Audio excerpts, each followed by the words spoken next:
தொடர்ச்சியாக கலாத்தியருக்கு எழுதின சுவிசேஷ புத்தகத்தை நாம் தியானித்து வருகிறோம். இந்த கலாத்தியருக்கு எழுதின புத்தகத்தை கலாத்திய மக்களுக்கு, கலாத்திய நாட்டில் உள்ள பல சபைகளுக்கு எழுதினார்கள் என்று பார்த்தோம். இல்ல, அதுக்கு என்ன பல செய்திகளை பார்த்திருக்கோம். ஏன் எழுதப்பட்டது என்பதை நீங்கள் நினைவு வைத்துக் கொள்ள வேண்டும். அந்த கலாத்திய மக்களுக்குள்ளாக யூதர்கள் என்கிற உலகத்தின் ஒரு எல்லையை, ஒரு நாட்டை சார்ந்த மாம்சத்தின் பிள்ளைகள் என்று பெயர் பெற்றிருக்கிற அவருடைய சிந்தனைக்கு எதிராக எழுதப்பட்ட ஒரு புத்தகம். அவருடைய சிந்தனையை, கள்ள போதனையை, ரட்சிப்பும் ஆண்டவருடைய நீதியை நான் பெறுவதற்கு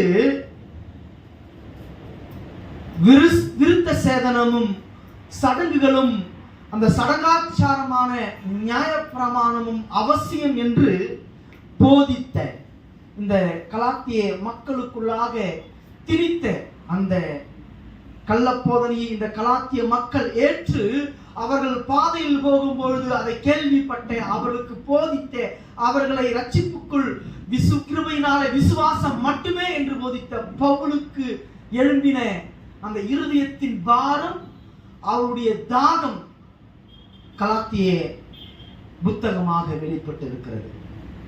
அதுதான் பார்த்து தியானிச்சுட்டு வரோம். அதிலே 3ஆம் அதிகாரத்துல போன வாரம் 1 to 5 வசனங்கள் தியானிச்சோம். இன்றைக்கு கலாத்தியருக்கு எழுதின புத்தகம் நிருபம் 3ஆம் அதிகாரம் 6ஆம் வசனத்திலிருந்து 1ஆம் வசனத்தை நாம் தியானிக்க இருக்கிறோம். ஐயோ, இதுல நான் படிக்கிறப்போ நான் சாதாரணமா ஆரம்பிச்சேன். ஆனால் இவைகளில் இருக்கிற ரகசியத்தை நீங்கள் கேட்கும் பொழுது கண்ணீரும், ஆண்டவருடைய எவ்வளவு பெரிய ஞானம் இவைகளுக்குள்ள இருக்கிறது. இது பவுலுக்குள்ளும் ஆபிரகாமுக்குள்ளும் இருந்திருக்கிறது. அற்பமான இந்த யூதர்களுக்குள்ளே, இஸ்ரவேலுக்குள்ளே இல்லாமல் போனது என்பதை நாம் அறிந்து கொள்வோம். என்னதுங்க அவ்வளவு பெருசா பேசுறீங்களே என்னன்னு பார்த்தோம்னா பெரிய விஷயங்கள் இதுல இருக்குங்க. போன செய்தியில பல காரியங்களை பார்த்திருக்கிறோம். போன செய்தியில நாம இந்த வசனத்தை பல கோணங்களில தியானித்தோம். இன்றைக்கு 6 to 9 வசனம் வரைக்கும் என்னால தியானிக்க முடியல. அதுக்கு மேல போக முடியல. சொல்ல போனா 7ஆம் வசனத்துக்கு மேல தாண்ட முடியல என்னால. அது ஸ்டக்கா நின்னுட்டேன்னு சொல்லணும். பல கேள்விகள் எனக்குள்ள இருந்துச்சு சின்ன வயசுல எல்லாம் வேதத்தை படிக்கும் போதெல்லாம். ஏன் ஆண்டவர் ஆபிரகாமை தெரிஞ்சு கொண்டாரு? ஏன் ஆளே இல்லையா? காரணம் என்ன?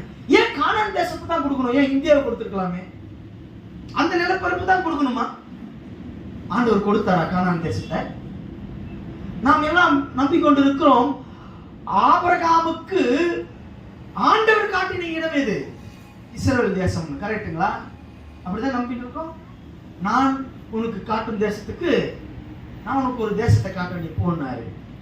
அது ஆண்டவர் தான் காட்டினாரா? தெரியுமா? இல்ல. அதை படிக்கிறவங்களுக்கு ஆச்சரியமா வச்சு ஆண்டவர் எவ்வளவு கிருபையா அடியனுக்கு இப்படிப்பட்ட காரியங்கள் நமக்கு அதை விளங்க செய்கிறார். ஆண்டவர் காமிச்சார் கானான் தேசத்தை? இல்ல. அவர் காட்டின தேசத்தை இன்னொருவர் அதை நமக்கு வெளிப்படுத்தவே இந்த உலகத்தில் வந்திருக்கிறார். என்ன தேசத்தை காட்டினார்னா பார்க்க போறோம். ஆபிரகாமின் பிள்ளைகள் விசுவாச மார்க்கத்தார் என்கிற வார்த்தைகளை இந்த வசனத்தில் பார்க்க போகிறோம். இன்றைக்கு நாம் ஆபிரகாமின் பிள்ளைகளா, விசுவாசத்தின் மார்க்கத்தாரா? இந்த கேள்வியோடு இந்த செய்தி ஆரம்பிக்கிறேன். நம்முடைய தலைப்பு, நான் விசுவாச மார்க்கத்தாரா. மார்க்கம் என்றால் உங்களுக்கு தெரியும், ஒரு வழி. விசுவாசத்தின் வழியை கொண்டிருக்கிறவர்களா? எந்த ஊருக்கு போறீங்க தெரியாது, ஆனா போறேன். சரி, எந்த ஊருன்னு தான் தெரியாது, அது எங்க இருக்கு தெரியுமா? தெரியாது, ஆனா நானு போறேன். என்னங்க இப்படி பேசுனீங்கன்னா உங்களை உலகத்துல என்னங்க சொல்லுவாங்க? பைத்தியக்காரன் சொல்லுவாங்க. இவன் பேர் தான் வேதம் சொல்லுது, விசுவாச மார்க்கத்தார். ஆபிரகாமின் பிள்ளைகள் என்று பெயர் பெற்றவர்கள். சரி, இதெல்லாம் அடிப்படை கேள்விகள். இப்ப இன்னைக்கு இந்த செய்தியிலிருந்து நாம், இந்த வசனங்களிலிருந்து மணியாக ஆண்டவர் கொட்டின அந்த ரகசியங்களை நாம் பார்க்க இருக்கிறோம். நாம் எடுத்து வாசிக்கலாம். கலாத்தியர் நிருபம் 3ஆம் அதிகாரம் 6வது வசனத்தை நான் வாசிக்கிறேன் பாருங்க. அப்படியே ஆபிரகாம் தேவனை விசுவாசித்தான். எப்படியே? மேல நம்ம ஏற்கனவே படிச்சோம். எப்படியே? அன்றியும் உங்களுக்கு ஆவியை அளித்து உங்களுக்குள்ளே அற்புதங்களை நடப்பிக்கிறவர் அதை நியாயப்பிரமாணத்தின் கிரியைகளினாலேயோ விசுவாச கேள்வினாலேயோ எதினாலே செய்தார் என்று கேட்டார். தெரியுமா? என்ன அதுக்கு பதில் பார்த்தோம்? நியாயப்பிரமாணமோ அல்லது விருத்த சேதனமோ அவருடைய சடங்குகளினாலே நீ ரட்சிக்கப்படவில்லை. கலாத்திய புறஜாதி மக்களே, எதினாலே நீங்கள் ரட்சிக்கப்பட்டீர்கள்? விசுவாசத்தினாலே தான் ரட்சி. நான் பிரசங்கம் பண்ணேன், நான் உங்களுக்கு போதிச்சேன். உங்களுக்குள்ளே உங்கள் இருதயத்திலே நடந்த அந்த மாற்றம், அந்த அற்புதம் எதினாலே நடந்தது? எவனாவது சொன்னானா நியாயப்பிரமாணத்தை செஞ்சியா? இல்ல. நான் சொன்னதை கேட்டு கேள்வியினாலே கேட்டதினாலே உனக்குள் என்ன ஏற்பட்டது? விசுவாசம். சுவிசேஷத்தை கேட்டதினாலே அவனுக்குள் ஏற்பட்ட விசுவாசம். வேற மாதிரி சொன்னா கர்த்தருடைய வார்த்தை சுவிசேஷம்னா எதுங்க? கர்த்தருடைய வார்த்தை சத்தத்தை கேட்டதினாலே உனக்குள் ஏற்பட்ட மாற்றம். நீதிமானாக்கப்பட்ட ஒரு மனிதன் அல்லது விசுவாசம் மார்க்கமாக ஒரு வழியை கண்டறிந்த ரகசியம் உனக்குள்ள எப்படி ஏற்பட்டுச்சு? நியாயப்பிரமாணத்தினால ஏற்பட்டுச்சா? இல்ல. கலாத்தியருக்கு புரிய வைக்கிறார்ல, அதான் உங்களுக்கு want to remind. அவர் அதை நினைவுபடுத்த விரும்பினார். எதினாலே நீ ரட்சிக்கப்பட்ட முதல்ல யோசித்து நீ புறஜாதி அந்த யூதன் உன்னை ஏத்துக்க கூட இல்லை, உள்ள கூட சேர்க்கல. அவன் புறஜாதின்னு சொல்லிட்டு அந்த எச்சை கூட விட மாட்டான், தூண்டு போயிடுவான். அப்படி நீ ஒதுக்கப்பட்டவன். உன்னை கடவுள் அவருடைய சுவிசேஷத்தினாலே அவருடைய கிருபையை கொண்டு நீ விசுவாசத்தின் ஊடாக அவர் உன்னை ரட்சித்துக் கொண்டார். ஞாபகம் இருக்கிறா? அப்படின்னு சொல்லிட்டு தான் இப்ப 6ஆம் வசனம் புரியுது. அப்படியே எப்படியே? சுவிசேஷத்தினாலே, சுவிசேஷத்தை கொண்டு, அதாவது சுவிசேஷம் என்பது அவருடைய கிருபையை கொண்டு. வார்த்தையை நம்ம கேட்கிறதே கிருபைங்க. அந்த கேள்வியினால் வந்த விசுவாசத்தின் மூலமாகவே நீ நீதிமானாக்கப்பட்டு இருக்கிறார். இந்த மார்க்கத்தார இருக்கிறார். இப்ப கேள்வி வருதுங்க இவங்களுக்கு. யாருக்கு? இந்த கலாத்திய மக்களுக்கு. அப்படின்னா ஆண்டவர் ஆபிரகாமுக்கு வாக்களித்தாரே, என்ன வாக்களிச்சாரு? உன் மூலமாக ஆசீர்வாதம் வரும். அப்புறம் அந்த ஆபிரகாமுடைய சந்ததியில போய் சேர்ந்துதானே ஆகணும். ஆசீர்வாதம் அவங்க மூலியமா தானே வந்திருக்குது. ஆமா, இல்லைன்னு சொல்ல. ஆனா அதன் அர்த்தத்தை யூதர்களே புரிந்து கொள்ளவில்லை என்பதுதான் பவுலுடைய சிந்தனையாக இருக்கிறது என்று வேதம் நமக்கு தெளிவாக போதிக்கிறது. இங்க பாருங்க, அவர் சொல்றாரு, அப்படியே ஆபிரகாம் தேவனை விசுவாசித்தான். எப்படியே? இன்றைக்கு நீ ஆண்டவருடைய சத்தத்தை கேட்டதினால் உன் மனசுக்குள்ள ஒரு மாற்றம் ஏற்பட்டுச்சு தெரியுமா? அப்படிதான் அவன் யாரு என்ன என்றதை படிக்க போறோம். எப்படி அவனுக்குள்ள மாற்றம் வந்துச்சு? ஆண்டவர் பேசினார், அதை கேட்டான், அவன் விசுவாசித்து அவன் பயணத்தை துவங்கினான். இதுல வேற ஏதாவது ஆண்டவர் விருத்த சேவன அவனுக்கு சுண்ணத்து கல்யாணம் பண்ணிட்டு போனார், விருத்த சேதனம் பண்ணாரா? இல்ல சடங்கு செய், அப்பொழுது நடம் அப்படி எல்லாம் சொன்னார், பலி செலுத்து சொன்னார்களா? பேசினார். அவர் சிம்பிள், அவர் பேசினார், வார்த்தையாக பேசினார். அதை அவன் விசுவாசித்தான். விசுவாசிப்பதற்கு அவன் கிருபையில், அவன் இருதயத்தின் கிருபை ஊற்றப்பட்டது. இப்ப இங்க இந்த வசனத்தை பார்க்கிறோம் இல்ல, இங்க தேவனை விசுவாசித்தான், அதை அவனுக்கு நீதியாக எண்ணப்பட்டது. அது அவனுக்கு என்னங்க நீதியாக எண்ணப்பட்டது? அது அவனுக்கு நீதியாக எண்ணப்பட்டது. அவன் விசுவாசிச்சாங்க. ஆங்கிலத்துல பார்த்தோம்னா it was accounted to him for righteousness. என்னது? It was accounted to him for righteousness. It was credit to him for righteousness. இன்னொரு அந்த ரீசன், அந்த கிரெடிட்னா reason, it was the reason for the righteousness ன்னு ஆங்கிலத்துல மூல பாஷையில. அவன் நீதிமானாக ஆகுவதற்கு எது காரணம் என்று சொல்லி இருக்கிறது? இங்கே பவுல் என்ன சொல்றாரு?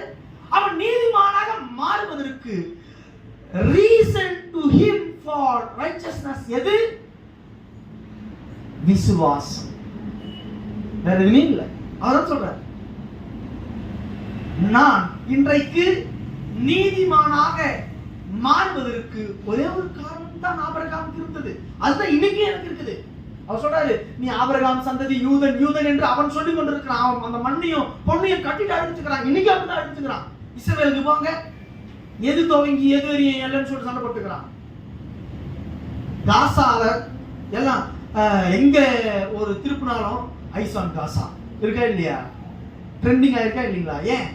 ஏன் காசா தான் இல்லை. அதுக்கப்புறமா எகிப்து நீங்க பாத்துருக்கீங்களா? இஸ்ரவேல் நியூஸ் எல்லாம் பாப்பீங்க. காசாவில் கொத்து கொத்தாக இஸ்ரவேலர்கள் யார் கொண்டுக்கிறாங்க?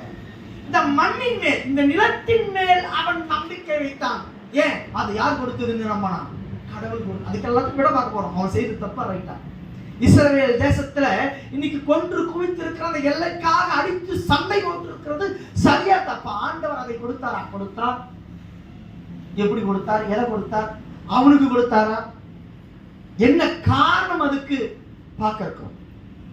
மறந்துடாதீங்க, இங்கு அவன் இந்த அவிசுவாசிகள் புறச்சாதிகள் ஆகிய கலாத்திய மக்கள் ரட்சிக்கப்படுவதற்கு எது காரணம் இல்லை? நியாயப்பிரமாணமோ அல்லது வேறு எதுவும் காரணம் இல்லை. ஒண்ணுதான், கிருபையினாலே விசுவாசத்தை கொண்டு ரட்சிக்கப்பட்டது. இப்போ இங்க அடுத்தது 7ஆம் வசனத்துல நீங்க பார்த்தோம்னா, 7ஆம் வசனத்துல நீங்க பாருங்க,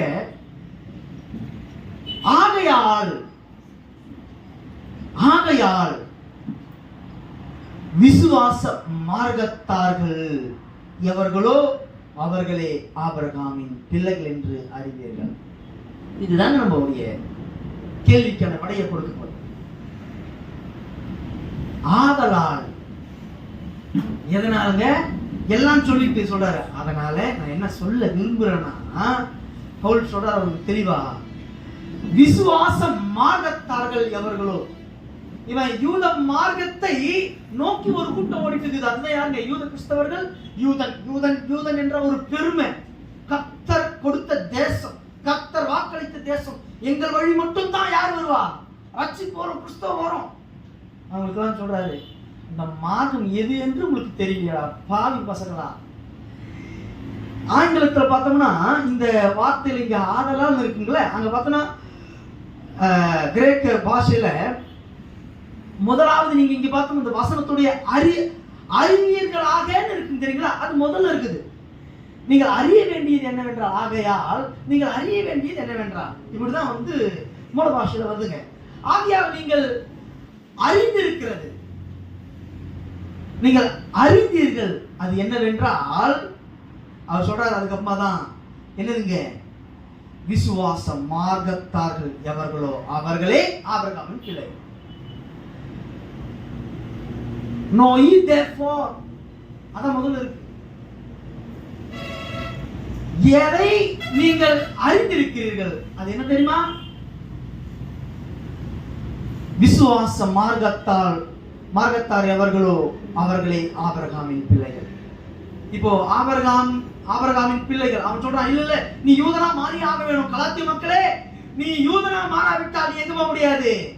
ஆண்டவர் கொடுத்த தேசம், ஆண்டவர் காட்டின தேசம், ஆண்டவர் வாக்களித்த தேசம் ஏகப்பட்டது சொல்லியிருப்பாங்க கண்டிப்பா. இதெல்லாம் நீ செய்யலனா யூதன் வழிதான் ரட்சிப்பு, வா யூதனாக மாறிவிடு.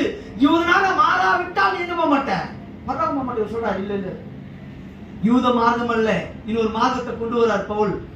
ஆபிரகாமுக்கு வாக்களித்த ஒரு மார்க்கம் உண்டு. ஆபிரகாமின் மூலமாக கடவுள் உருவாக்க நினைத்த ஒரு மார்க்கம் உண்டு. என்னதுங்க? இவன் ஆபிரகாம் மூலமாக கடவுள் இஸ்ரவேல் யூதன் என்கிற மார்க்கத்தை உருவாக்கினார் என்று இவன் நினைத்துக் கொண்டிருக்கிறான். அது மாம்சத்துக்குரியது, இந்த உலகத்தில் அழிந்து போக போகிறது. ஆனால் ஆண்டவர் உண்மையாகவே அவர் உருவாக்க நினைத்த மார்க்கம் எதுவென்றால் விசுவாச மார்க்கம்.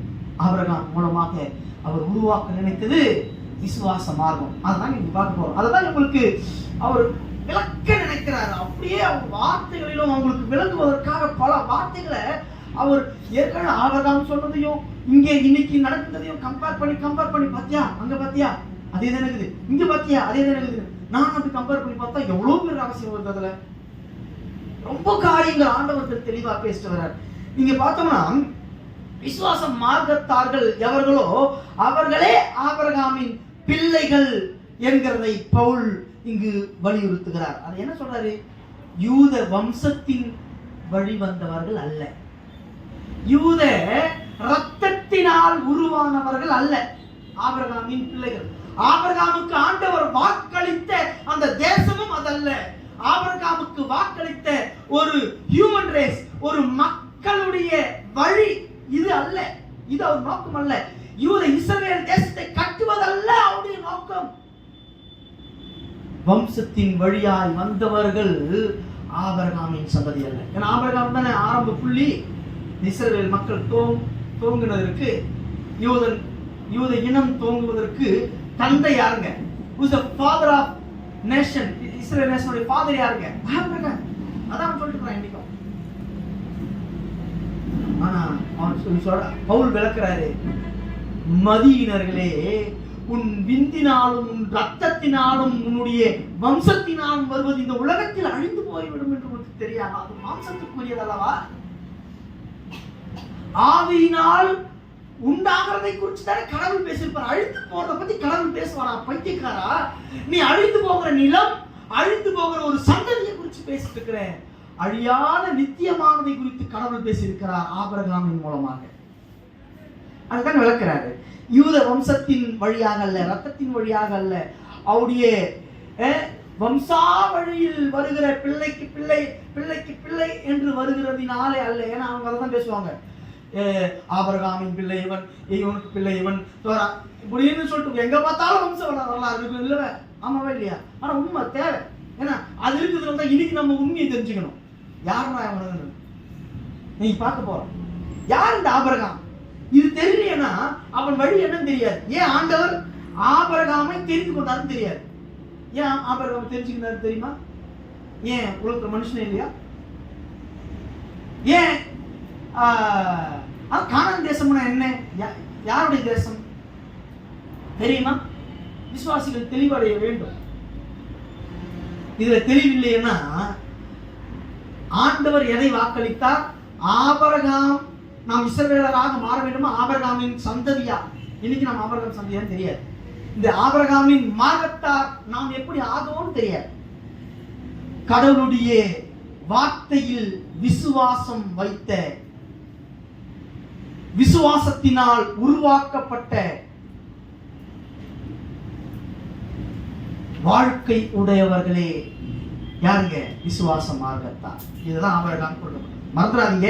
கடவுளுடைய வார்த்தையில் விசுவாசம் வைத்த, விசுவாசம் வைத்த அல்லது விசுவாசம் வைத்த, கடவுளுடைய வார்த்தையில், வாக்கில், வசனத்தில் விசுவாசம் வைத்து விசுவாசத்தினால் உருவாக்கப்பட்ட ஒரு சந்ததி, ஒரு கூட்டம். அது யாரு எங்க பிறந்தாருன்னு ஆண்டவருக்கு கவலையே கிடையாது.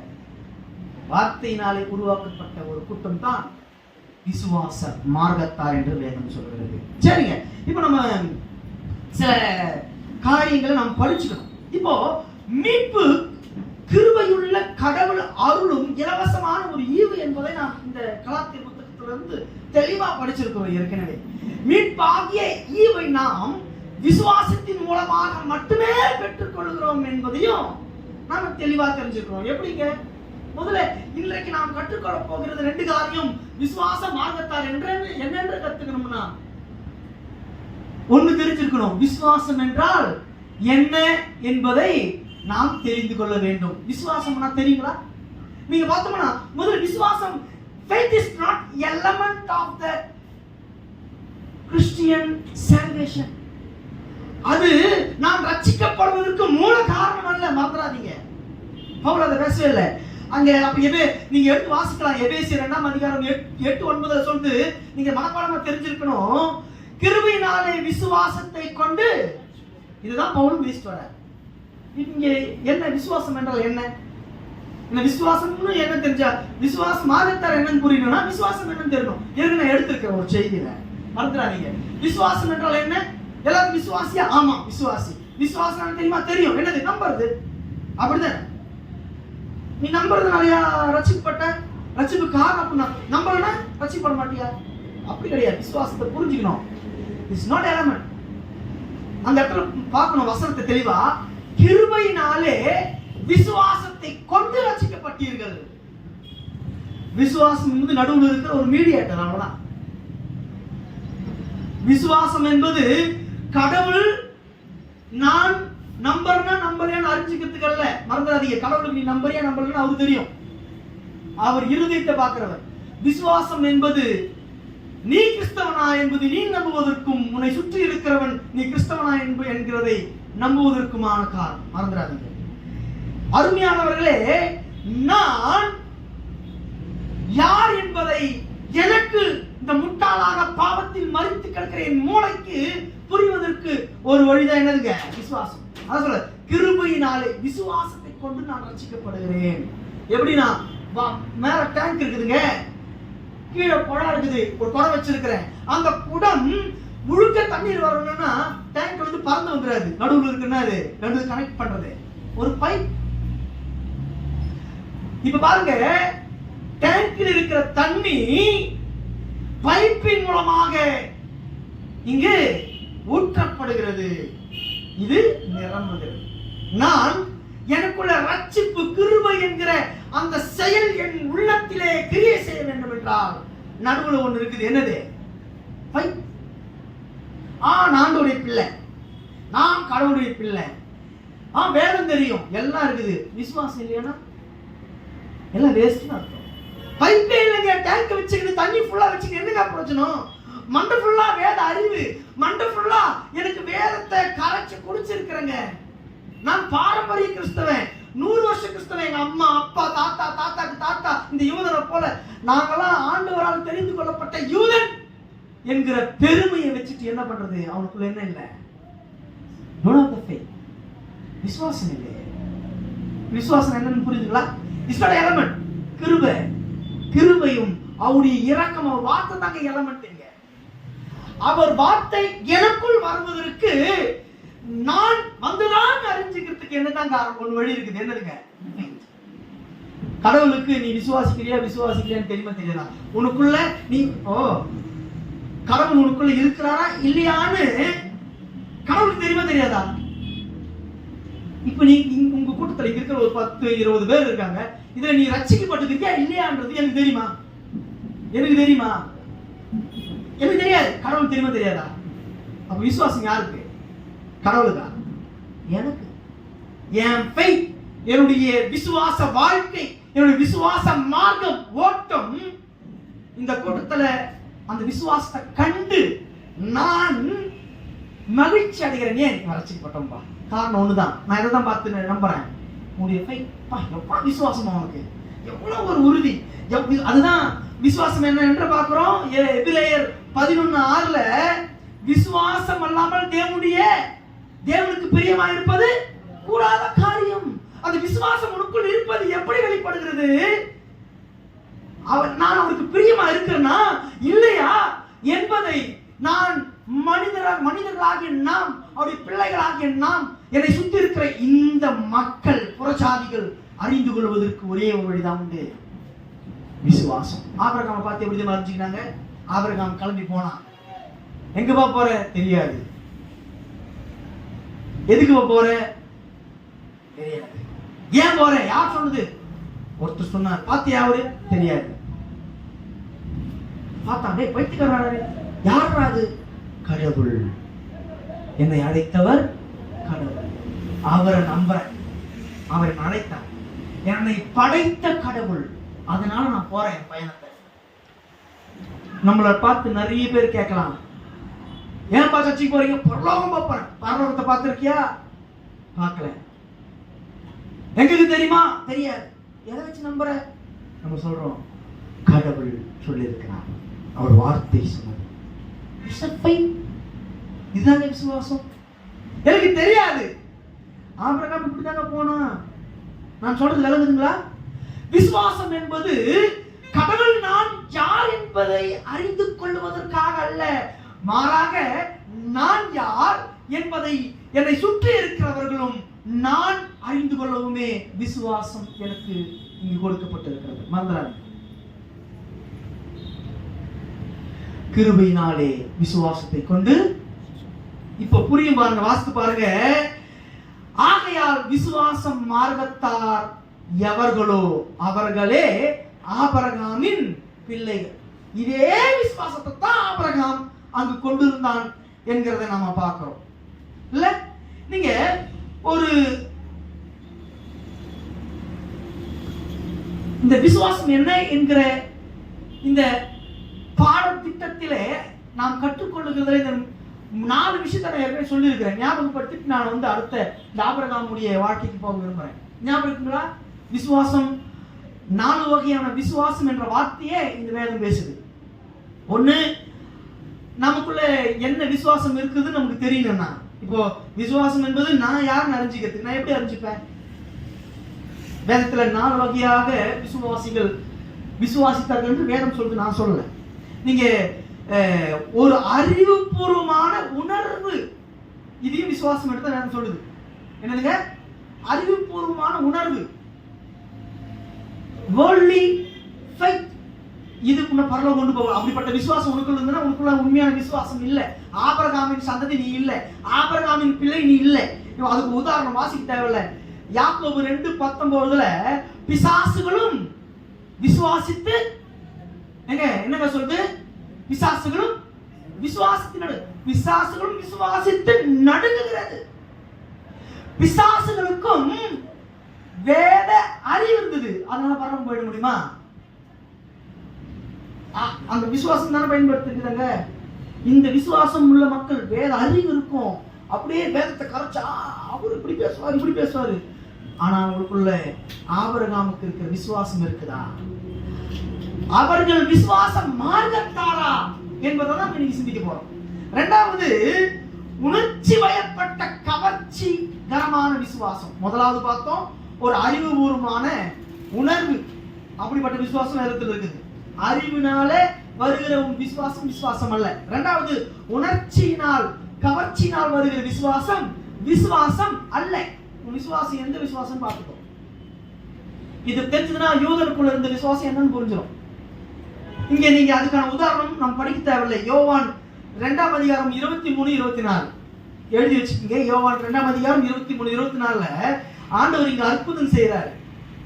அப்போ அங்கிருந்த மக்கள், நீங்க வீட்டுல போய் வாசித்து பாருங்க, அங்கிருந்த மக்கள் ஆண்டவரை பார்த்து அநேகர், அங்க வாசனம் சொல்லி இருக்குது, அநேகர் அவருடைய நாமத்தில் விசுவாசம் வைத்து, எப்பங்க? அற்புதத்தை பார்த்து அநேகருடைய நாமத்தில் விசுவாசம் வைத்து அங்க என்ன பண்ணாங்க? இயேசுவிடத்தில் வந்தார்கள். இயேசுவோ அவர்களை நம்பி இணங்கவில்லை என்று சொல்லுகிறது. அவரை ஏற்றுக்கொள்ளவில்லை. அற்புதம் செய்வாரு, சுகத்துக்காக ஆண்டவர் வாழாக்க தலையாக்குவார்னு சொல்லிட்டு சர்ச்சுக்கு வராங்க தெரியுமா? இந்த விசுவாசம் மார்க்கத்தால் அல்ல. அற்புதம் செஞ்சார், ஏன் சர்ச்சுக்கு வந்த, ஏன் ரட்சிக்கப்பட்ட, கடவுள் அற்புதம் செய்தார், அடையாளம் செய்தார். அவங்களுக்கு ஆண்டவருக்கு தெரியும். ஏன் இவனை ஏத்துக்கல? இவன் அற்புதம் செய்வார் என்று வந்தவன் அற்புதம் நடக்க என்ன பண்ணுவான்? போயிடும். ஆண்டவரே எனக்கு சுகம் வேண்டும் என்று சர்ச்சுக்கு வர, சர்ச்சுக்கு வந்தங்க சுகம் கிடைக்கல. அங்க எங்க வேளாங்கண்ணியில மொட்டைச்சா சுகம் வந்துடும் சொன்னாங்க. அதான் அங்க போயிட்டு அங்க பூத்தனா பால் ஊத்தனா எனக்கு என்ன வந்துட்டுங்க, பாலம் தேனும் ஓடுங்க வாழ்க்கையில அங்க போயிடுவான். ஏன்? சுகம் கிடைக்கலாம். கவர்ச்சியினாலும் உணர்ச்சியினாலும் வருகிற எந்த விசுவாசமும் விசுவாசம் அல்ல. உணர்ச்சி ஆவி அங்க போனா அப்படியே கை கட்டி ரபரபரன்னு கத்தலாம், அப்படியே சும்மா மகிழ்ச்சி ஆகுதுங்க. பொய்யான விசுவாசம். அதனால சபை அந்த விசுவாசமான கத்தர் அல்ல. இது ஆனா சொல்ல வேதம் சொல்லுது. அப்ப எந்த விசுவாசம்? 2 விசுவாசம் வேதத்தில் இருக்குது. ஒண்ணு கலாத்தியர் 1:23 பார்க்கிறோம். பவுல் சொல்றாரு, தான் அழிக்க தேடின விசுவாசம் என்று சொல்றாரு. என்னது? சத்தியம். இன்னொரு விசுவாசம் இருக்குது, நாம் விசுவாசிக்கிற வேத கோட்பாடுகளை விசுவாசம் என்று வேதம் சொல்லுது. என்னோட விசுவாச பிரமாணம்ன்றோம். My faith, Bible is my faith சொல்றோமா இல்லையா? வேத கோட்பாடுகளை விசுவாசம் என்ற வார்த்தை பயன்படுத்தப்பட்டிருக்குது. 4வது, மீட்பும்.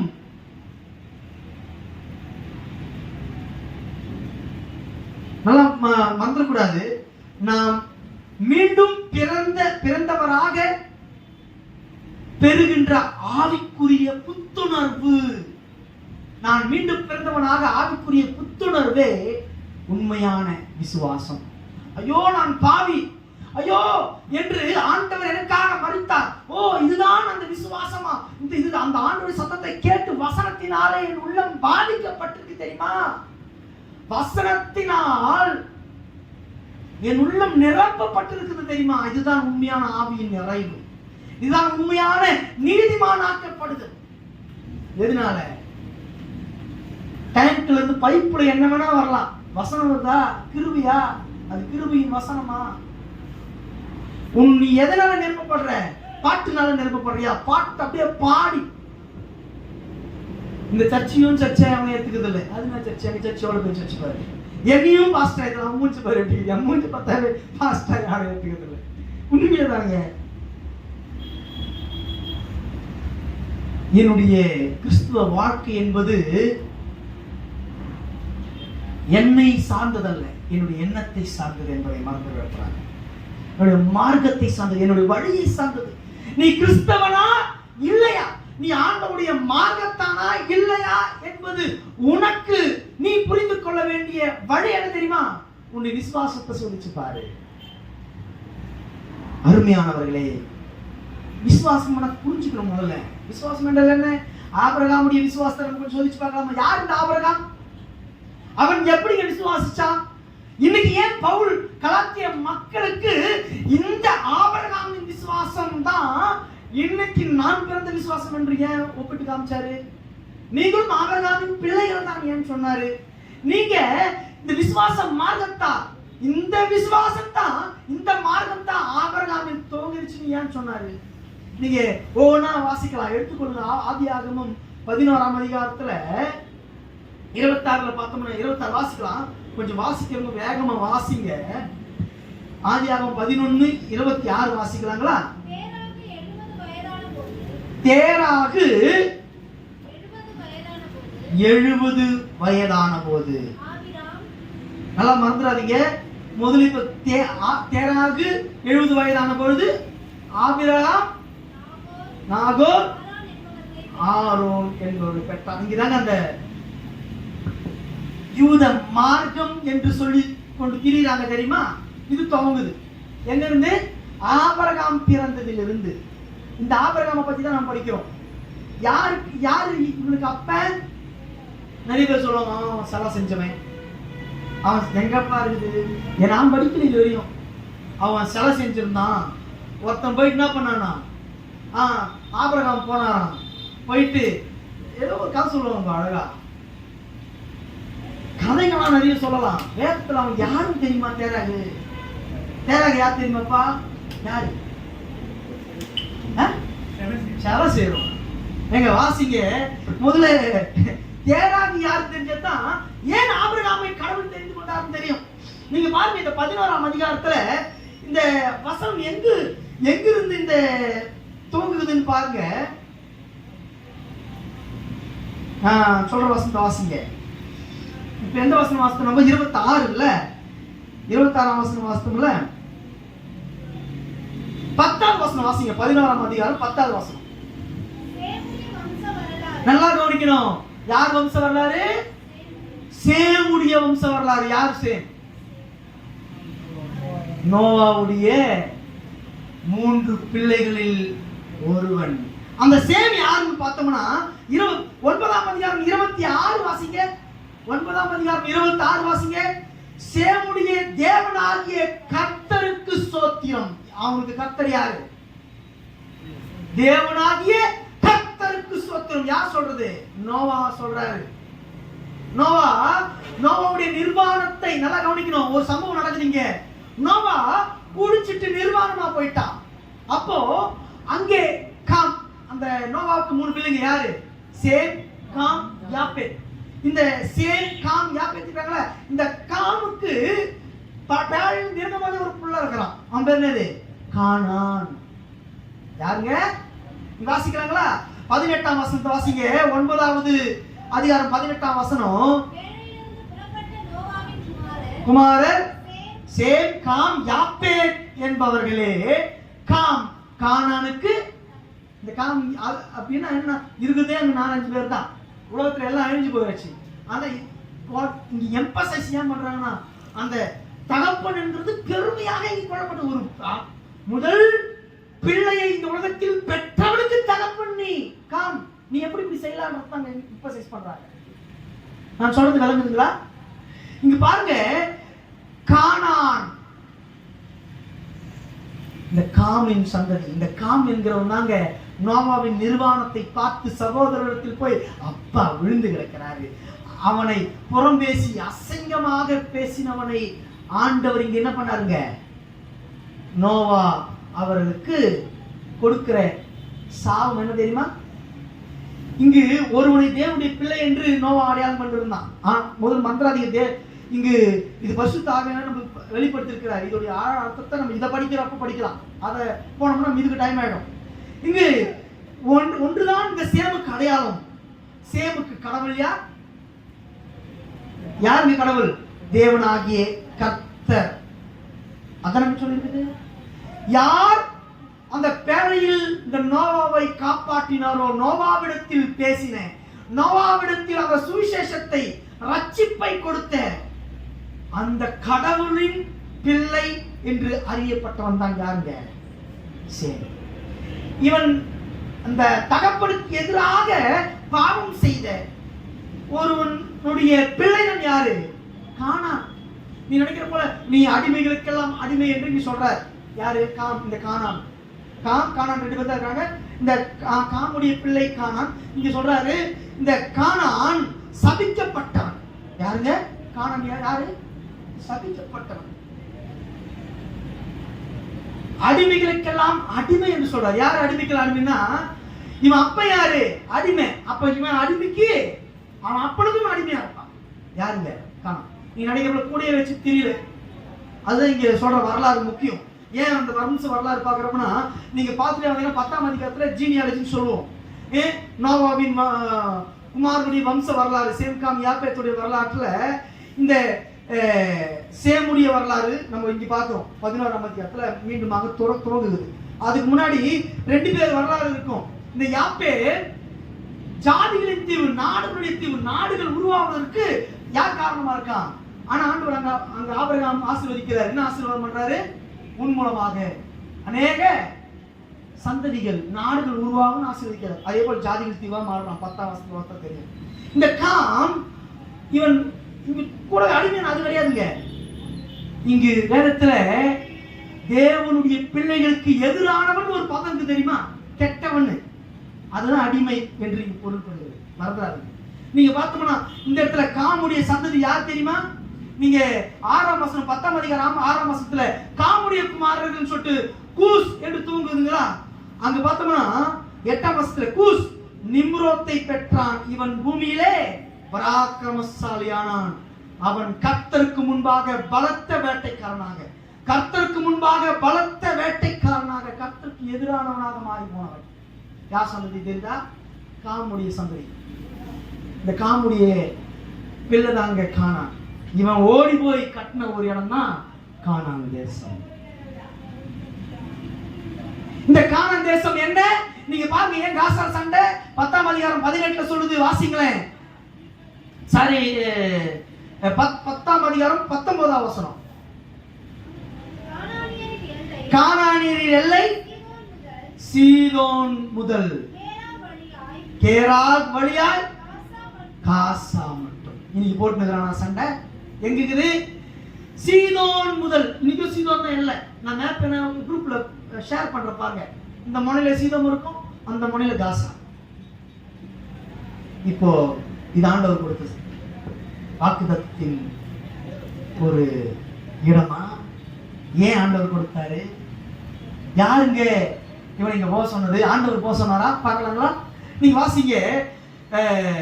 இன்ட்ரெஸ்டா போகுதுல வரலாறு போறப்போ கதைங்க பாருங்க. ஆபிரகாமுக்கு ஏன் இந்த இடத்தை யார் வாக்கு கொடுத்தது நம்ம தெரிஞ்சுக்கணும். முதல்ல நீங்க வாசிக்கலாம். ஆதியாகமம் 11ஆம் அதிகாரம் 31 வாசிங்க. அப்படி 31 வாசிங்க. இப்போ இந்த வம்ச வரலாறு வருது.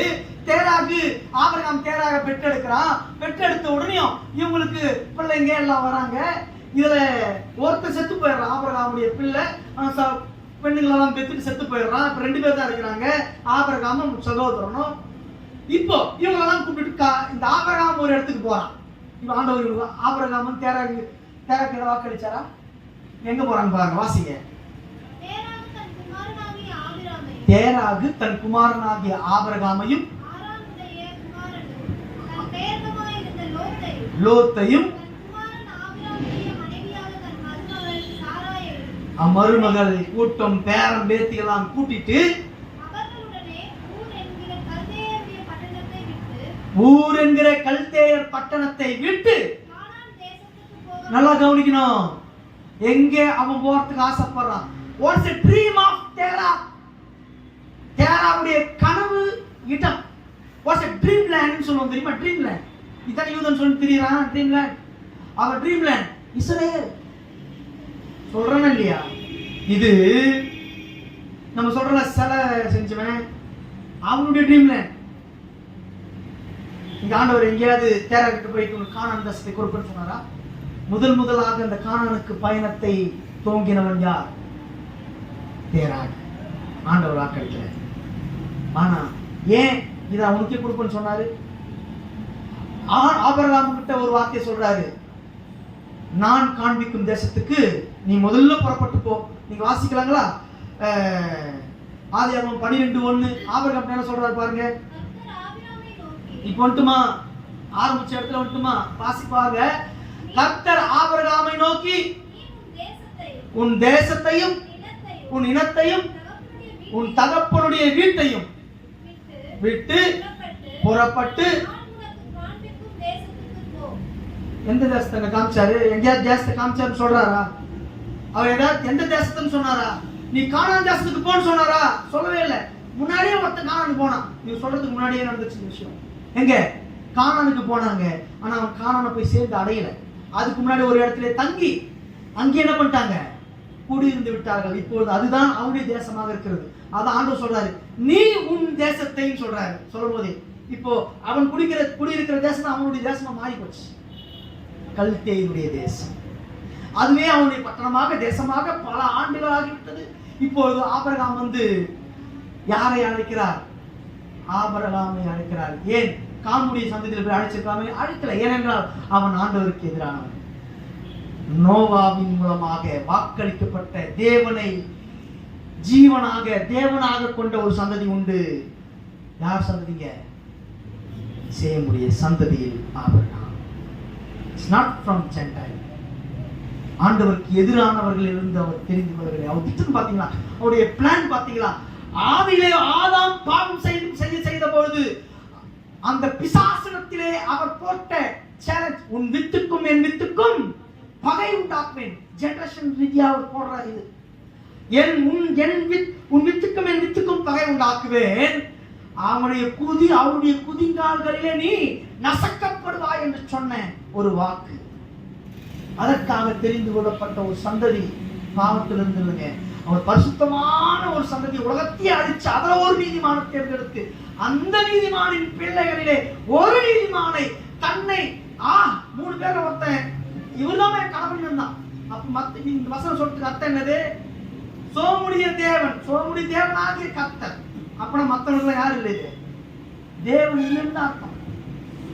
மறந்துடாதீங்க. அங்க கீழே பார்த்தோம்னா சொல்லியிருக்குது, நீங்க 9ஆம் வாசித்து பாருங்க வீட்டுல போயிட்டு, இது யாப்பே சோமுடைய கூடாரத்தில் வாசம் செய்கிறவனா இருந்தான்னு இருக்கு. இந்த காமுடைய சந்ததி கானான் அடிமைகளுக்கெல்லாம் இவர்களுக்கெல்லாம் அடிமையாக இருந்தான் என்று இருக்கிறது. இப்ப இவர்களுக்கெல்லாம் தலைவனாக நீதியின் பிள்ளைகளாக யார் வைத்திருந்தார்?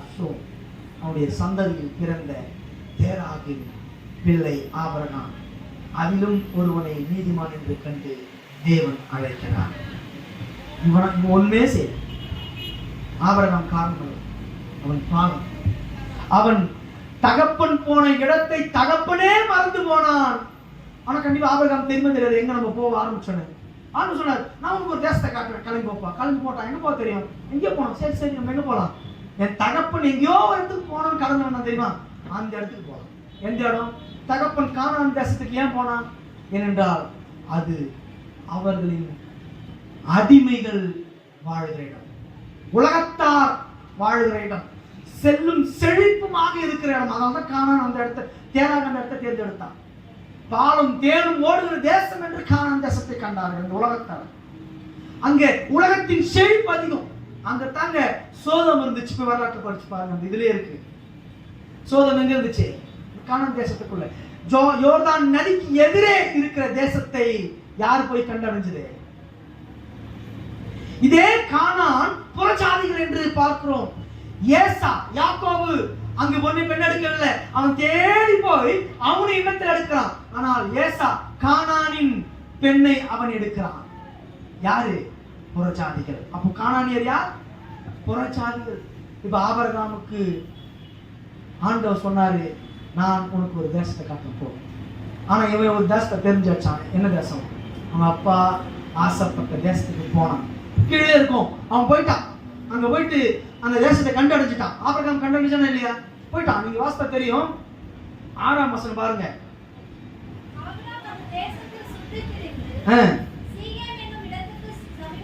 எங்க பாருங்க, 5ஆம் வசனம் கடைசியில கானான் தேசத்தில் சேர்ந்தார்கள். யாருங்க? அவர்கள் கானான் தேசத்துக்கு புறப்பட்டு போய் கானான் தேசத்தில் சேர்ந்தார்கள். இங்க ஆண்டவர் வந்து எந்த தேசம் சொல்லல, இவன் போனது கானான் தேசம். இவன் ஆசைப்பட்டு, இவன் தகப்பனின் ஆசையை, ஆண்டவருடைய பிள்ளையாகிய தேவனாக கொண்டிருக்கிற இந்த சந்ததியின் அவருடைய ட்ரீம் லேண்ட ஆண்டவர் சொல்றாரு. அதுக்கப்புறமா தான் இப்போ இவன் தங்கிட்டான். தங்கினவனே சரி, இவன் சுற்றி சுற்றி வரான், இந்த இடம் எனக்கு கிடைக்குமா? ஏன்னா புறஜாதிகள் இவனை சேர்க்கல. நீ பயப்படாத, இவெல்லாம் அவனை வெறுக்கிறானா? இவன் மனைவியே அபகரிக்க நினைக்கிறான். இங்கதான். ஆமாவா இல்லையா? இங்க பஞ்சம் வந்தது, வேலைக்கு ஓடணும், அங்கதான் இருக்கிறான். எங்க அப்பா இங்கதான் என்ன போக சொன்னாரு அப்படின்னு. எந்த அப்பா? அந்த அப்பா இல்ல, இந்த அப்பா உலகத்துடைய. இதான் சொல்றோம், இஸ்ரவேல் மாம்சத்தா, இஸ்ரவேல் மாம்சத்தா. இது மாம்சம் உலகத்தில் அழிய போகிறது. இஸ்ரவேல் தேசம் உலகத்தில் அழிய போகிறது. ஏன்? இது மனிதனாகிய தெராவின் ஆசை, கடவுளின் ஆசை அல்ல. அப்போ ஆண்டவர், நான் உனக்கு சொன்ன தேசம் எதுங்க? வேதத்துல எங்குமே நீங்க சொல்ல, இதான் நான் சொல்ற தேசம். நான் சொல்லியிருக்கிறேன், இது என்னுடைய வீடு அல்ல, பரலோகமே என்னுடைய வீடு. இது என்னுடைய தேசம் அல்ல, பரலோகமே என்னுடைய தேசம். மறந்துடாதீங்க, ஆபிரகாமுக்கு கொடுக்கப்பட்ட வாக்கு கிறிஸ்துவினால் நமக்கு வெளிப்படுத்தப்படுகிறது. ஆபிரகாம் தேடி கண்டடைந்த அந்த வாக்கு கிறிஸ்துவினால் நமக்கு வாக்களிக்கப்படுகிறது, காட்டப்படுகிறது. எது? பரலோகம். ஆபிரகாம் இதுதாங்க தேடி போனான் அப்படின்னு பவுல் சொல்றார். நான் சொல்றேன், இதான் பவுல் சொல்றார். அருமையானவர்களே, நீங்க இந்த விசுவாசத்தை அடிப்படையாக, பரலோகம் என்னுடைய வீடாகவும், கிறிஸ்து என் இரட்சகராகவும், என்னுடைய வழியாகவும், அவருடைய வார்த்தை என் விசுவாசமாகவும் கொண்டு தன் பயணத்தை துவங்குகிறவருடைய மார்க்கத்தை, இனத்தை தான் விசுவாசம் மார்க்கம் என்று சொல்றாரு. இது ஆபிரகாமுக்கு அளிக்கப்பட்டது. இது ஆண்டவர் சொன்னது போல.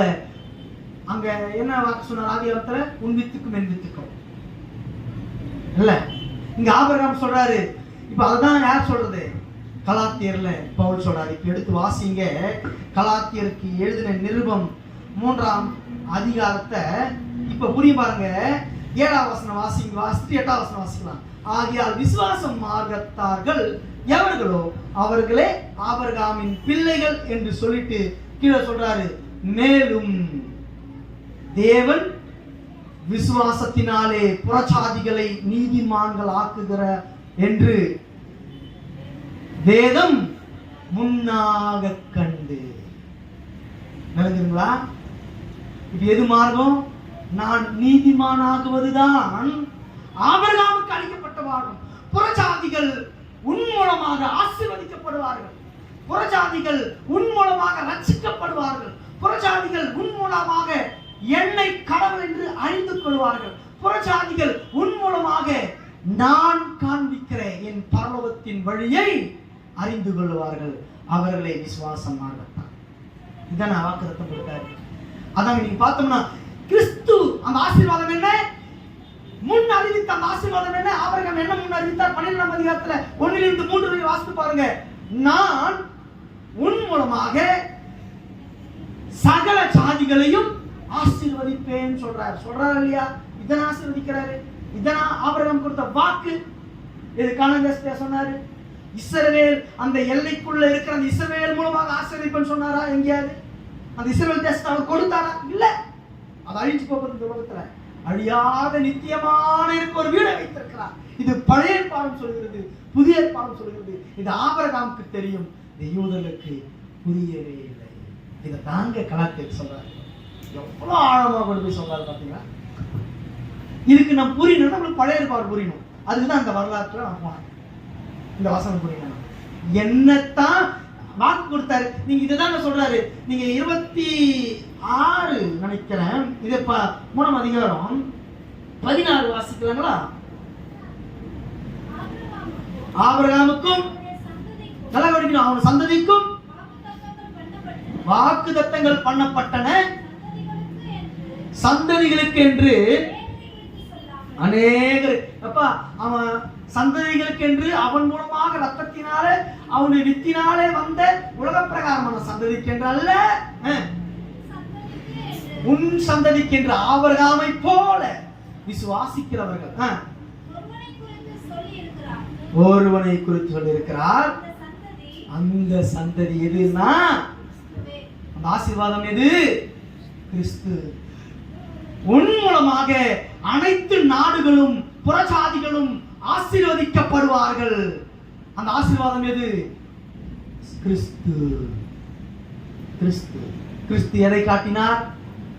பரலோகத்தின் வழியை காட்டினார். நான் ஏறி போகிறேன், மீண்டுமாக வந்து உங்களை அங்கே கொண்டு செல்வேன். நான் போய் உங்களுக்காக ஒரு ஸ்தலத்தை ஆயத்தம் பண்ணுகிறேன். ஆபிரகாமின் வாக்கு நிறைவேறுதா? நான் உனக்கு ஒரு நிலத்தை தருவேன், ஒரு இடத்தை தருவேன், நான் காண்பிக்கும் தேசத்துக்கு போ. எந்த தேசத்தை காமிச்சார் சொல்லுங்க? இப்போ ஆபிரகாமுக்கு கானான் தேசத்தையா? உலகத்தில் அழிஞ்சு போறதை நான் தேடவே இல்லைன்னு சொன்னாருங்க. அதே கிறிஸ்து எப்படி கானான் தேசத்தை காண்பாரு? நான் உனக்கு ஒரு தேசத்தை காண்பிப்பேன். அவன் சந்ததியில் ஆசீர்வதிச்சு காமிச்சாரா இல்லையா? இதோ நான் போய் உனக்காக ஒரு ஸ்தலத்தை ஆயத்தம் போனேன், புதிய வானம் புதிய பூமி பரலோகம் என்பதை மறந்து. இப்ப யூத இருக்கா? எல்லாருக்குமா? யார் விசுவாசமாக இருந்தா இதை நம்புகிற, அந்த பரலோகத்தை நம்பி ஓடுகிற, எங்களுக்கு தெரியாது, பார்த்ததே கிடையாது. யார் சொன்னது? கடவுள் சொன்னார், கிறிஸ்து சொன்னார். அங்க போறதுக்கு ஒரு வழி என்ன? நான் ரட்சிக்கப்படணும். அந்த ரட்சிப்பு வழி என்ன? எதனால ரட்சிக்கப்படுவாய்? கிருபையினாலே விசுவாசத்தை கொண்டு ரட்சிக்கப்படுவார். இதுல இருந்து தான் நம்ம மாறிவிட்டாங்க இந்த கலாத்திய மக்கள். இது இப்ப புரியுதுங்களா? இப்ப 3ஆம் வசனத்து இந்த 3ஆம் அதிகாரம் 8 வாசிங்க. நீதிமான்கள் ஆக்குகிறார் தேவன் முன்னாக கண்டு உனக்குள் சகல ஜாதிகளும் ஆசீர்வதிக்கப்படும் என்று ஆபிரகாமுக்கு சுவிசேஷமாய் முன்னறிவித்தது. நம்புறாதீங்க. இன்றைக்கு பரலோகத்துக்கு போவது, பரலோக ராஜ்யம், கிறிஸ்துவே அந்த பரலோகத்துக்கு வழி, கிறிஸ்துவே அந்த பரலோகத்துக்கு நான் போவதற்கான ரட்சிப்புக்கான வழி என்பது எனக்கு எப்படி சுவிசேஷமோ அதேதான். எக்ஸாக்ட். ஒரு மாற்றம் அல்ல, வார்த்தையில் கூட மாற்றம் அல்ல. ஆபிரகாமுக்கும் அதுதான் சுவிசேஷம். ஆபிரகாமின் சுவிசேஷம் என்று இங்கு சொல்லியிருக்கிறார். அதான் சொல்லியிருக்கிறாரு, ஆபிரகாமுக்கு சுவிசேஷமாய் முன் அறிவித்தது என்ன? நான் உனக்கு ஒரு தேசத்தை காண்பிப்பேன், உன் சந்ததியின் மூலம் கிறிஸ்து பிறப்பான். அந்த கிறிஸ்துவின் மூலம் சகல புறஜாதிகளும் ஆசீர்வதிக்கப்படுவார்கள். உனக்கு அடிமையாக்கப்பட்ட கானான் உன் மூலமாக ரட்சிக்கப்படுவான். இதான் அர்த்தம். கானான் ஆண்டவர் கொடுத்த இடம், புறஜாதிகளுடைய இடங்க இன்னைக்கு அடிச்சுக்கிறான். நீ அவனை அடிக்கிறத விட்டுட்டு அவன் இஸ்ரவேல் ஒண்ணு பண்ணணும். கிறிஸ்துவே வழி, இது அல்ல எங்களிடம், பரலோகம் எங்களிடம் அவனுக்கு சுவிசேஷம் சொல்லிருக்கணும். என்ன பண்ணிட்டு உட்காந்துட்டு அதை நான் எதிர்க்கிறேன், கடுமையா எதிர்க்கிறேன். கர்த்தரின் திட்டத்துக்கு எதிரான மாம்சத்தில் அவர்கள் அழிந்து போகிற இடங்களை கட்டி கொண்டிருக்கிறார்கள். என் வீடு கூட சொல்றேன், ஏன் விசுவாசத்தை பரலோகத்துக்கு போறதுக்கு வழியை தேடுறான்னா, நான் பணத்தையும் பதவியையும் இந்த உலகத்தின் ஐஸ்வர்யத்தையும் என் பெருமையும் எனக்கு அங்க வந்து அசிங்கமாயிடுச்சு. இவர் இப்படி சொல்லிட்டாரு, இந்த சபையில ரொம்ப கண்டிப்பா இருக்குது, அவர் ரொம்ப ஸ்ட்ரிக்டா இருக்கிறாரு, அதை சொல்றாரு இதை சொல்றாரு. ரொம்ப சின்ன கூலா பேசினா தான் நமக்கு பிடிக்கும்ல. வெள்ளை கலர்ல அங்கி போட்டுக்கிட்டு வெள்ளை ஒயிட் அண்ட் ஒயிட்ல ட்ரெஸ் வந்துட்டு ஸ்லோவா நடந்து, கர்த்தர் உன்னை ஆசீர்வதிப்பார், உன்னை வாழாக்காமல் தலையாக்குவார், நீ பணக்காரன் ஆயிடுவ. எவ்வளவு அழகா, ரொம்ப அப்படியே இனிமையா இருக்கு இந்த வார்த்தையெல்லாம். இல்ல, நீ பாவி, நீ பாவத்தில் கர்ப்பம் தரித்திருக்கிறாய். இந்த பாவத்திலிருந்து உனக்கு விடுதலை பார்க்கணும்னா ஒரு வழி மட்டும்தான் உண்டு, கிறிஸ்து. இந்த பரலோகம் போகணும்னா அதுக்கு ஒரே ஒரு வழிதான் உண்டு, கிறிஸ்து. அந்த கிறிஸ்துவின் வழி மட்டுமே இந்த முழு இனமும் சந்ததியும் ஆசீர்வதிக்கப்படும். அந்த கிறிஸ்துவின் வார்த்தையை கேட்டு அதை விசுவாசித்து அதன் பரலோகத்தின் வழி நடக்கிறவர்களே விசுவாச மார்க்கத்தான். இப்ப கானானிய இந்த கலாத்தியர் எந்த வழியில போயிட்டாங்க? இப்ப வந்துருங்க கலாத்தியருக்கு இந்த சுவிசேஷத்தை சொன்னா இதை விட்டுட்டு இல்ல இல்ல நான் யூதனா மாற போறேன், இந்த யூதனாய் மாறி யூதருக்குள் ஒருவனாய் மாறி விருத்த சேதனம் பண்ணி கட்டளைகள் எல்லாம் கடைபிடிச்சு எப்படியாவது நான் எங்க போயிடுவேன். நீ யூதனா மாறினா வரலாம மாட்ட தம்பி, நீ கிறிஸ்தவனா மாறணும், விசுவாசம் மார்க்கமா மாறணும், யூத மார்க்கம் அல்ல என்று அவர் பேசுகிறார். இப்ப புரியுதுங்களா? ஒரே சுவிசேஷம் ஆபிரகாமுக்கும் நமக்கும் இங்கு முன் அழைக்கப்பட்டிருக்கிறது. விசுவாசம் என்றால் என்ன? என்ன சொல்றது? எபிரேயர் 11:1, நம்பப்படுகிறவர்களின் உறுதியும் காணப்படாதவைகளின் நிச்சயமா. இந்த விசுவாசம் நிச்சயமா இருக்கிறது. நம்பப்படுகிறவர்களின் உறுதியும் காணப்படாதவர்களின் நிச்சயமா இருக்கிறது. இதுதான் விசுவாசம். வேதம் சொல்றது, நான் சொல்லல. நீங்க அந்த 11ஆம் அதிகாரத்துல பார்த்தீங்கன்னா எதை பத்தி சொல்றாரு கீழே? ஆபிரகாம், விசுவாசத்தினாலே ஆபிரகாம் எப்படி விசுவாசிச்சான்? அவன் கானான்தேசம் தெரியுமா தெரியாது எங்க இருக்குதுன்னு அதான் கண்டடைஞ்சான். அப்ப தெரியாது எங்க போறோம் தெரியாம போனா, தெரிஞ்சுதானே போனா, கரெக்டா கானான்தேசத்துக்கு போனா இல்லையா? அப்ப அதை பத்தி பேசுறேன். காணாத ஒன்று அந்த ஆபிரகாம் காணாத ஒன்று. சரி, ஆபிரகாம் கானான்தேசத்தை கண்டானா இல்ல? காணல. அதான் வேதம் சொல்லுது. அவன் சந்ததியை தேடிட்டு இருந்தது எது? அது பரலோகம். இந்த கானான் அல்ல. புதிய ஏற்பாட்டில் நமக்கு கொடுத்த கானான் பரலோகம். இருக்கா இல்லையா? வேதம் சொல்றா இல்லையா? இவன் உலகத்தில் அழிந்து போகிற கானானை தேடி போனான். ஆண்டவர் சொன்ன கானான் பரலோகம். அது ஆபிரகாம் காணாதது. ஆபிரகாமுக்கு சுவிசேஷம் கிறிஸ்து வரப்போகிறார். எனக்கு சுவிசேஷம் கிறிஸ்து வந்து விட்டார். ஆபிரகாம் கிறிஸ்துவை முன்னோக்கி ஓடினான். நான் இன்றைக்கு கிறிஸ்துவை பின்னோக்கி பின்பற்றி ஓடுகிறேன். கிறிஸ்து போயிட்டார், அவரை பின்னாடி போயிட்டே இருக்கிறான். அவன் கிறிஸ்து வரப்போகிறான், முன்னாடி போனான். நல்லதுங்களா? நம்பப்படுகிறவர்களின் உறுதியும் காணப்படாதவைகளின் நிச்சயம். இதுதான் விசுவாசம். விசுவாசமானது நம்பப்படுவதின் உறுதியும் காணப்படாதவர்களின் நிச்சயம். Substance of things hope for the evidence of the things not seen. சொல்லிட்டு ஆங்கிலத்தில் இருக்கு. நீங்க being sure what we hope for. நான் உறுதியற்ற ஒரு நம்பிக்கை இருக்கு. எனக்கு தெரியாது, பரலோகம் நான் பார்த்ததே இல்லை, ஆனா நான் நம்புறேன். அவன் கிறிஸ்து எப்ப பிறப்பான்னு யாருக்கு தெரியாது, ஆபிரகாம் தெரியாது, ஆனா நம்பனா. கிறிஸ்து வருவாரா வரமாட்டாரா எனக்கு தெரியாது, நம்புறேன். காணப்படாத பரலோகம் நிச்சயமாக இருக்கிறது என்று நம்புகிறேன். தெரியுமா? Substance of things hoped for, the evidence of the things not seen. மறந்துடா, நான் எப்படிப்பட்ட விசுவாசத்தை கொண்டிருக்கிறேன்? இந்த உலகம் அழிந்து போகிற இந்த உலகம் நான் நிறைய இருக்கு, நான் முடிச்சேன். நான் ஓவரா ப்ரிப்பேர் பண்ணிட்டு நினைக்கிறேன். ஏன்னா நைட்லாம் இந்த 3 மணி நான் படுகிறப்போ அது பாட்டு எப்படிதான் போச்சுன்னு தெரியல. டைம் இவ்வளவு விஷயம் இருக்கு. நீங்க பாருங்க, நான் சுருக்கமா சொல்லி முடிக்கிறேன். விசுவாசம் மார்க்கம் என்பது கிறிஸ்துவையும் பரலோகத்தையும் மட்டுமே மையமாகும். என் வாழ்க்கை, என் விசுவாசம் எதை நோக்கி ஓடிக்கொண்டிருக்கிறது? அழிஞ்சு போற இந்த உலகத்துல அந்த யூதனை போல அந்த நிலம் வேண்டும், அந்த இடம் வேண்டும், காசாவை அழித்து நான் பிடிப்பேன் என்று ஓடிக்கொண்டிருந்தோம் என்றால் பரலோகம் என் கிறிஸ்து போதும். இதை நான் வசனம் என்ன சொல்றது? பரலோக ராஜ்யத்தை நான் தேடும்போது இவர்கள் எல்லாம் இப்படிதான் ஆபிரகாம் கொடுத்தாரு. அவன் ஆண்டவர் சொன்ன இடத்தை நோக்கி போனான். போய் எடுத்த இடத்த அவங்க ஆசிரிச்சு கொடுத்தாரு. எடுத்துக்கோ, இந்த இடத்த என்ன பண்ணும் உனக்கு, அங்கு வசனத்தை நல்லா கவனிக்கணும். இவன் போய் சுத்தி கித்தி தேடிட்டு வரான். அந்த எல்லையை பார்த்துட்டு எங்க தங்கலான்னு பார்த்துட்டு வரான். சரிங்களா? அதுலயும் அவன் லோத்து செழிப்பான இடத்த எடுத்துட்டு போயிட்டான். எங்க அந்த அதுதான் இப்ப டெட் சீன் சொல்றாங்க, அழிஞ்சி பாழாக எடுக்கிறது. அந்த செழிப்பான அவன் எடுத்துட்டு போயிட்டான் சோதோம் என்ற இடத்த. சோதோம் என்றது கானான் தான். இவன் ஏதோ மிஞ்சி போன இருக்கிற நல்லா கொஞ்சம் பசுமையா தான் இருக்கும், அந்த போல இல்லையானும் இருக்கிற இடத்த இவன் எடுத்தான். ஆசைப்பட்டாங்கிறதுக்காக ஆண்டவர் என்ன பண்ணாரு, நான் உங்களுக்கு இந்த தேசத்தை சுத்தி பார்த்தோன்னு சொல்றாரு, உங்களுக்கு இந்த தேசம் வேண்டுமா, நான் இந்த தேசத்தை வாக்களித்தேன். அதான் சொல்றாரு. நான் காண்பித்த தேசம் எங்கேயாவது சொல்லியிருக்கிறாரா? அங்க சொல்ற நான் உனக்கு ஒரு தேசத்தை காண்பிக்கிறேன் அப்படி சொல்லவே இல்லை. நான் காண்பித்த தேசம் இதுதான், இது உங்களுக்கு வாக்களிக்கிறேன்னு சொல்ல.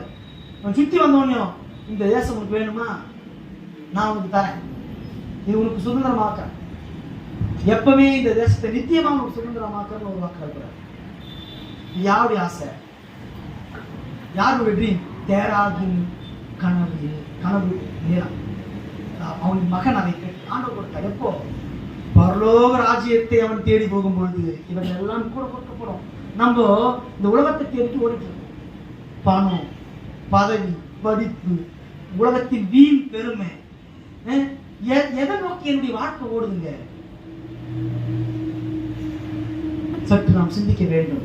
நீங்க 9ஆம் வசனம் வாசிங்க. அந்தபடியே, எந்தபடியே, மேல பார்த்தபடியே விசுவாச மார்க்கத்தார், மறுபடி சொல்றா, விசுவாச மார்க்கத்தார் விசுவாசம் உள்ள ஆபிரகாமுடனே ஆசீர்வதிக்கப்படுகிறார்கள். இன்றைக்கும் நாம் அந்த ஆபிரகாமின் விசுவாசத்தில் கிறிஸ்துவை நோக்கி ஓடின அந்த ஆபிரகாம், பரலோகத்தை நோக்கி ஓடின ஆபிரகாம், ஆண்டவர் வாக்களித்த அந்த தேசத்தை நோக்கி வந்த ஆபிரகாமின் விசுவாசத்தை இன்றைக்கு கிறிஸ்துவை நம்பி, என் கிறிஸ்து காட்டின பரலோகம் என்ற என்னுடைய தேசத்தை நம்பி என் வாழ்க்கை ஓடும் என்றால் நீங்களும் ஆசீர்வதிக்கப்பட்டிருக்கிறீர்கள். நான் பேசுறது புரியுதா? இது புரியலைன்னா இதுக்கு மேல எனக்கு எப்படி புரியுதுன்னு எனக்கு தெரியல. வாழ்க்கை என்பது விசுவாசத்தை மையமாக கொண்டிருக்கிறது. விசுவாசம் என்பது நான் யார், என் கூட இருக்கிற என் சகோதரன் யார் என்பதை விசுவாசத்தின் மூலமாக அடையாளம் கண்டுகொள்ளுங்கள். நான் சொல்றது நம்ம சோதிச்சு பார்க்க வேண்டிய நடத்த இருக்கும். தயவுசெய்து அவனுக்கு விசுவாசம் இருக்குதான் சோதிச்சு பார்க்காத. ஃபர்ஸ்ட் நான் விசுவாசம் உள்ளவனா? விசுவாசம் இது நம்பிக்கைனா எப்படிங்க?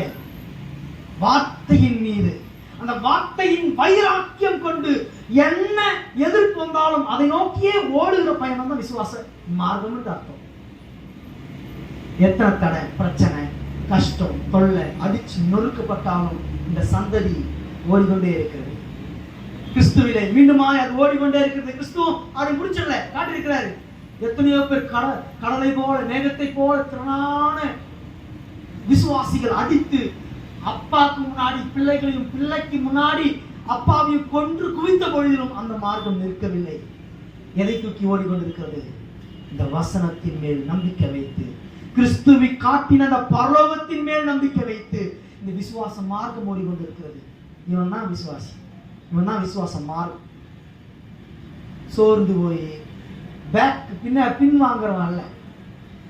தொடர்ச்சியான வைராக்கியம், சத்தியத்தின் மேல் இருக்கிற வைராக்கியம், விசுவாசம் அதிகரிச்சு அதிகரிச்சு அதிகரிச்சு இந்த உலகத்தை வெறுத்து, என் சுயத்தை வெறுத்து ஆண்டவரை நான் முதன்மையாக வைத்துக் கொண்டு